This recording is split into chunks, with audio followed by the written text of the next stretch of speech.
ಎಲ್ರಿಗೂ ನಮಸ್ಕಾರ. ಅದಿತಿ ಅಜಯ್ ರೆಸಿಪೀಸ್ಗೆ ಸುಸ್ವಾಗತ. ಇವತ್ತಿನ ರೆಸಿಪಿಯಲ್ಲಿ ಟೊಮೆಟೊ ರಸಮ್ ಹೇಗೆ ಮಾಡೋದು ಅಂತ ತೋರಿಸ್ತಾ ಇದ್ದೀನಿ. ನಾನಿಲ್ಲಿ ಒಂದು 5 ರಿಂದ 6 ಟೊಮೆಟೊನ ಅರ್ಧ ಮಾಡಿ ಹೆಚ್ಚಿ ಒಂದು ಪಾತ್ರೆಗೆ ಹಾಕೋತಾ ಇದ್ದೀನಿ.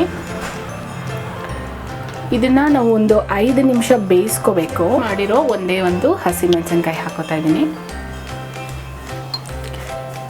ಈಗ ಇದಕ್ಕೆ ಇದು ಮುಳುಗುವಷ್ಟು ನೀರು ಹಾಕೋಬೇಕು.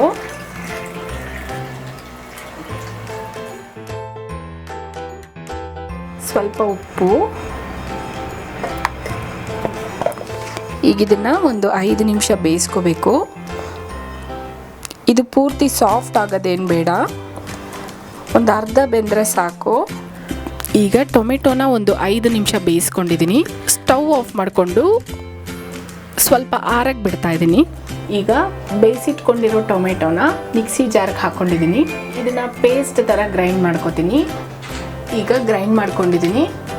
ಇದೇ ಮಿಕ್ಸಿ ಜಾರ್ಗೆ ಆಚಿ ರಸಮ್ ಪೌಡ್ರು 1 ಪ್ಯಾಕೆಟ್ ಹಾಕ್ತಾಯಿದ್ದೀನಿ.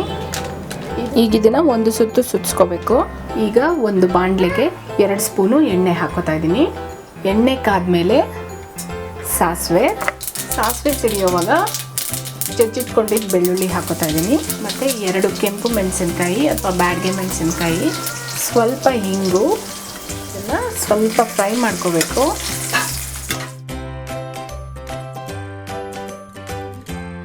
ಇದಕ್ಕೆ ಗ್ರೈಂಡ್ ಮಾಡಿಟ್ಕೊಂಡಿದ್ದು ಟೊಮೆಟೊ ಹಾಕೋತಾ ಇದ್ದೀನಿ.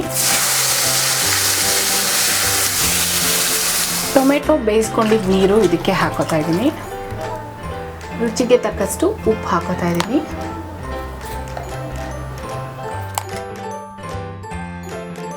ಈಗ ಇದಕ್ಕೆ 1 ನಿಂಬೆಹಣ್ಣು ಗಾತ್ರದಷ್ಟು ಹುಣಸೆಹಣ್ಣನ್ನು ನೆನೆಸಿಟ್ಕೊಂಡಿದ್ದೆ.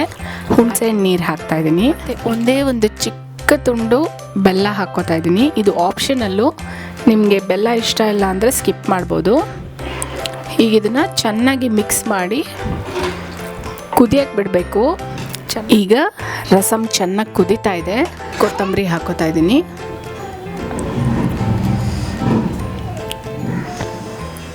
ಈಗಿದು ಚೆನ್ನಾಗಿ ಕುದೀತಾ ಇದೆ. ಟೊಮೆಟೊ ರಸಮ್ ರೆಡಿಯಾಗಿದೆ. ಈ ವಿಡಿಯೋ ನಿಮ್ಗೆ ಇಷ್ಟ ಆಗಿದ್ರೆ ಲೈಕ್ ಮಾಡಿ, ಸಬ್ಸ್ಕ್ರೈಬ್ ಮಾಡಿ, ಶೇರ್ ಮಾಡಿ.